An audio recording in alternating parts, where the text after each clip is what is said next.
Let's break down a flyweight fight that half the MMA world didn't even know was happening. Jussier Formiga versus Deiveson Figueiredo. Funnily enough, guys, I know it's hard to believe, but these are the number 1 versus the number 4 ranked flyweights in the world. Okay?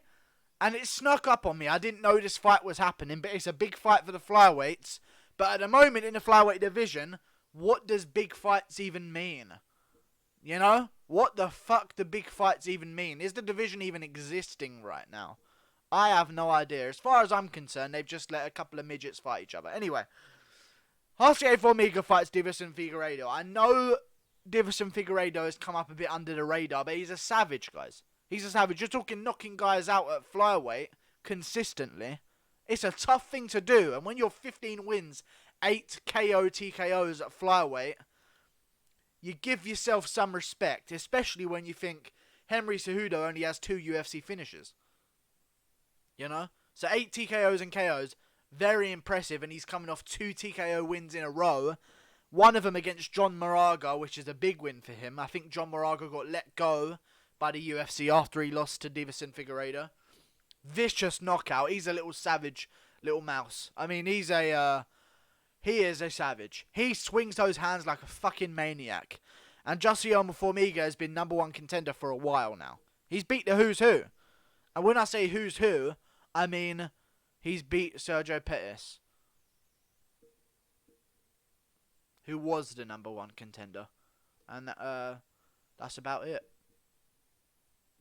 Oh yeah, he also beat Ben Nguyen. So that's another big win for him. Either way, these two are going to throw down. And throw down they shall.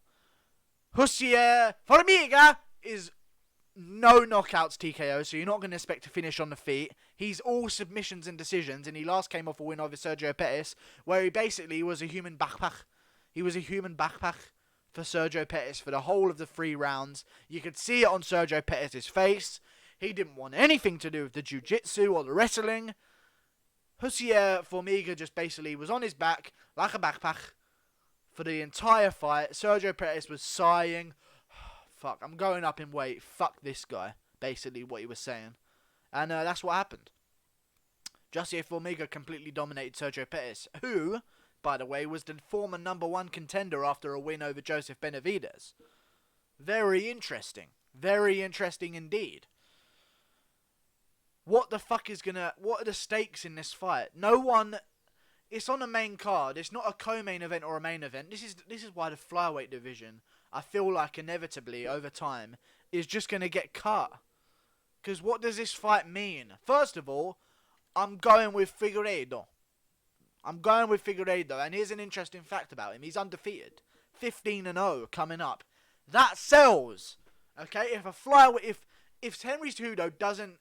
Because right now, what's happening with Cejudo and Dillashaw, we're not even talking about this fight right now. We're just using it to talk about another fight. TJ Dillashaw is ready to fight at 135. He lost. Controversial as it was. Oh well, you fucking lost anyway. Whether you could have survived or couldn't. Oh well, it's over now. It's on your record as a loss. So you're just going to have to accept it. And I think he has. He said, right, let's do it at 135. Cejudo's been a very silent person recently when it comes to signing fights, and I think he wants to enjoy his time as champion, because I think he knows if he loses to Dillashaw at 135, the flyweight division gets cut. So, you know, he has to win. So I think he's going to take some time, make sure he's ready, because he has to put on some weight, remember. So that's always something that takes a lot of time with fighters when they're moving up in weight or moving down. You know, they have to, like, prepare themselves at that weight class. And who knows, I think I'm going to go with Figueiredo. He's a knockout artist at flyweight, and I think Jussier Formiga's lost before, and he's lost by TKO twice before, and I think Figueiredo's going to knock him the fuck out. Even though there's a very good chance that while Figueiredo is throwing these fucking looping shots and trying to knock Formiga out, he could just duck under him, wear him like a human backpack, and that's the end of it. And that's going to be a 3-round snooze fest of Formiga on Figueiredo's back for the whole fight. Here's what I don't understand. UFC are just trying to kill the flyweight division. It's not like they want it to be a success, but it's never been a success. I haven't seen a single YouTube post, Instagram post, anything that this fight is even happening. This is a Brazilian showdown between number 1 and number 4 on the flyweight ladder. This, if anything, is a title elimination bout. And the UFC has done no promotion whatsoever. They're going to do a small video on the main event, which is Thompson versus Pettis, and a small video on the co-main event. You know? I don't give a shit if no one wants to see it. You've got to promote your fucking flyweights. And this is the mistake they've made. They don't want to put flyweights as the co-main event. They don't want to. They want to have them somewhere else on the card because they feel like it's going to be a snooze fest.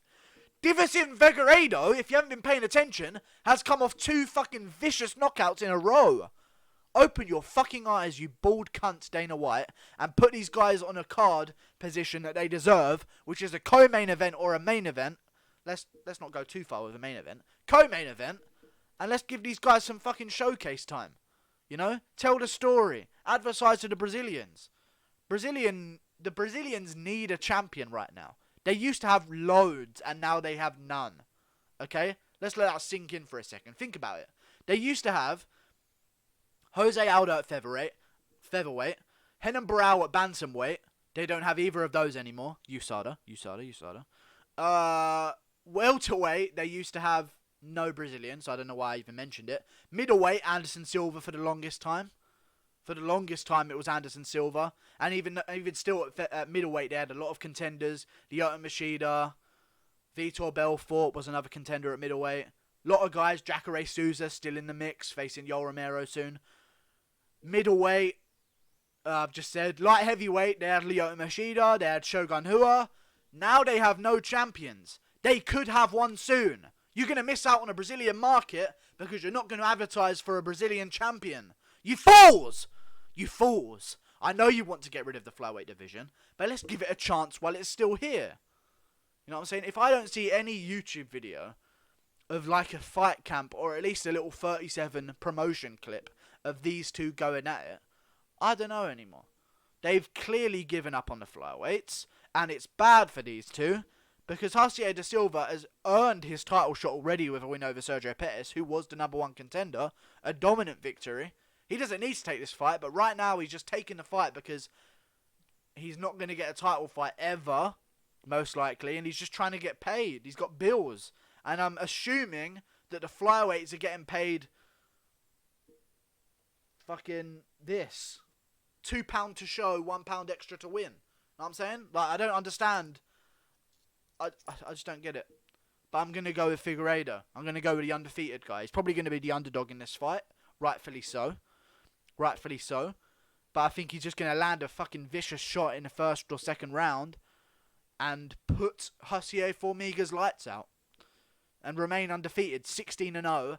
And then if the flyweight division can stick around and Henry Cejudo doesn't want to go up and face Dillashaw, because Dillashaw's waiting right now. Come on, let's do it. Cejudo's a bit silent. So if he doesn't want to fight, stay at flyweight. Henry Cejudo's a big enough name at the moment already. Beat Demetrius Johnson. Beat TJ Dillashaw. He did beat him. It's on the record books. It doesn't matter how you feel about the stoppage. He beat him. 2 big wins. He's a big name. And he's going to be facing, if Figueiredo wins, a 16-0 contender who's coming on for like 2 or 3 knockouts from Brazil. Let's do it. And also, Henry Cejudo speaks Portuguese. So you can have that fight in Brazil. Henry Cejudo speaks Portuguese. Like, oh, fucking UFC. Jesus Christ. I didn't even know if this was a prediction or a breakdown video, but yeah, whatever. I think Figueiredo's gonna win, and it'll be 16-0. So yeah, see you later, guys. Like and subscribe. I don't know anymore. I don't know. Just a crazy time for the flyweights. Eh? They're literally just clinging on to their job.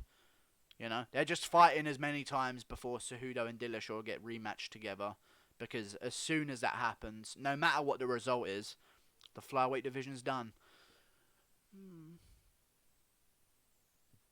If they get rid of the flyweight division, more anger is surging through my brain.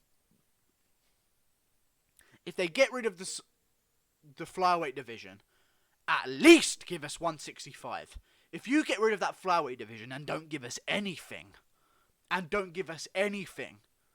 you just take away all those fighters for your more... I mean, you've already got loads more cards per year, so you need fighters right now.